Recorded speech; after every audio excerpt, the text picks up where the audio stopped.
చెప్పవే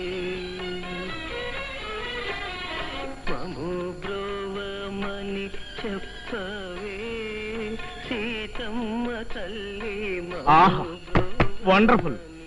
తనను కాపాడమని సీతమ్మ వారి చేత రామయ్యకి రికమెండేషన్ చేస్తున్నాడు కవి. అంటే అమ్మగారు చెబితే అయ్యగారు గ్యారంటీగా వింటాడని నమ్మకం. కాబట్టే కవులు అలాంటి పాటలు రాసి పాడి వాళ్ళ ప్రాబ్లమ్స్ ని సాల్వ్ చేసుకుంటున్నారు. ఒరేయ్, తొందరగా స్నానం చేసి ఆఫీసు పో. అసలే మీ ఆఫీసర్ తిక్క వెధవ అని చెప్పావు. ఏడ్చాడు యూస్లెస్ ఫెలో. నాకు గాని తిక్కరేగిందంటే నేను పాడటం మొదలు పెడతాను. మము బ్రోవమని చెప్పవే ఓ బాసు పెళ్ళాం.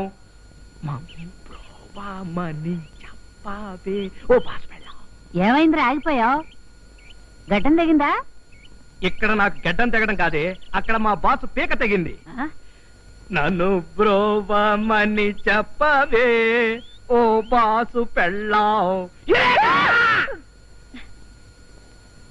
నన్ను బ్రోవమని చెప్పవే ఓ బాసు పెళ్ళాం. నన్ను బ్రోవమని భాగ్యలక్ష్మి నువ్వా? సారీ. అన్నిటికీ తొందరగా నీకు. కాస్త వెనక ముందు చూసుకోవద్దు. దెబ్బ తగిలిందమ్మా? లేదండి. దెబ్బ నాకు తగిలింది. భాగ్యం నువ్వులరా. మళ్ళీ వస్తానండి. అలాగే. అమ్మో నాకు ఆఫీస్ టైం అయిపోయింది. నన్ను బ్రోవమని చెప్పవే ఓ బాసు పెళ్ళాం. దేనికండి గావు కేక పెట్టి పిలిచారు? ఏం పని? ఏం పనే చెప్తా. ఆ రాంబాబు గారు నీకు డాష్ ఇచ్చాడుగా, దెబ్బలు ఏమైనా తగిలినాయేమోనని. లేదండి, అదేమిటో అస్సలు తగలేదు. అస్సలు తగలేదా? తగలేదు. కానీ నాకు తగిలిందిగా బాగా గట్టిగా. ఇదిగో ఇక్కడ. అచ్చరే వాడితో ఏంటి మళ్ళీ వస్తానని చెప్తున్నావు? అంటే రోజు చిచి పాడు మాటలు. మళ్ళీ వస్తానని చెప్పింది సావిత్రమ్మ గారితోనండి. ఓహో ఆవిడతో చెప్పావా? నేను ఇంకా వాడుతూనేమో అనుకున్నా.